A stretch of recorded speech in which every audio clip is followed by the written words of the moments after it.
Tingnan lang pumasok sa mga.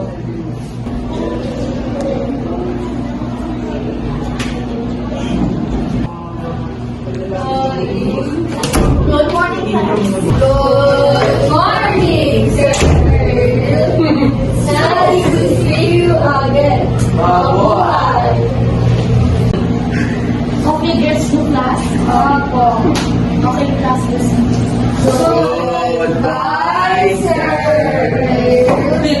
See you tomorrow. Bye.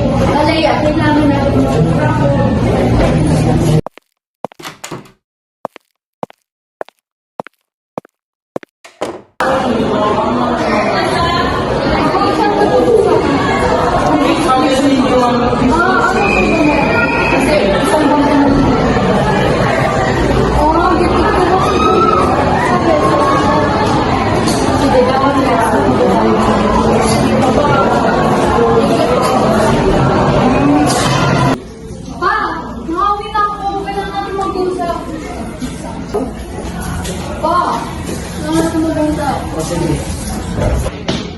Ano ba yun, anak? pwede lang natin pag-usapan tayo.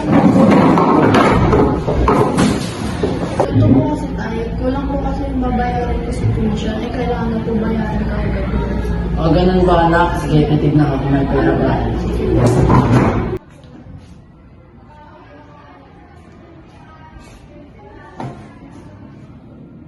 O, ito na, pambayad sa tuition mo. Sige lang, pwede po. Iyan, kasama ka ba? Ha? Saan? May family yan din eh. Ah, yun ba yung nakasi? Oo.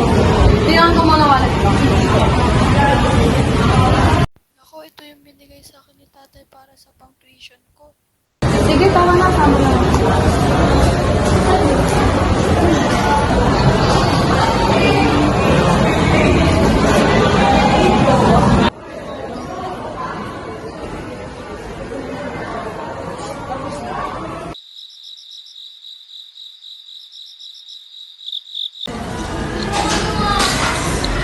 Anak, nabayaran mo na ba yung tuition? Hindi pa po eh. Bakit hindi mo pa ito nabayaran? Niyaya ko na sa umukap ng bumili eh. Hindi ko napagastos ko. Di ba sabi ko sa'yo, ipangbayad mo lang yung tuition? Kasi po yun, niyaya ko kasi ako ni Kasi eh. Kahit na, bakit hindi mo yung ginamit sa pang-tuition mo? Sorry. Ikaw na bahala magbayad ng tuition mo.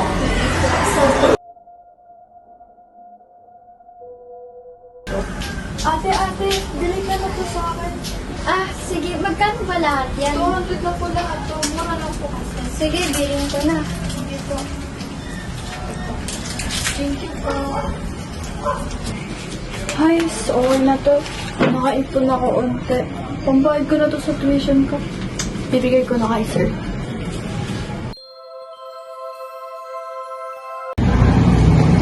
Sir, ano po yung bayad ko sa school mo? Salamat. Tandaan mo kung i-direct sa sabi. Sige po.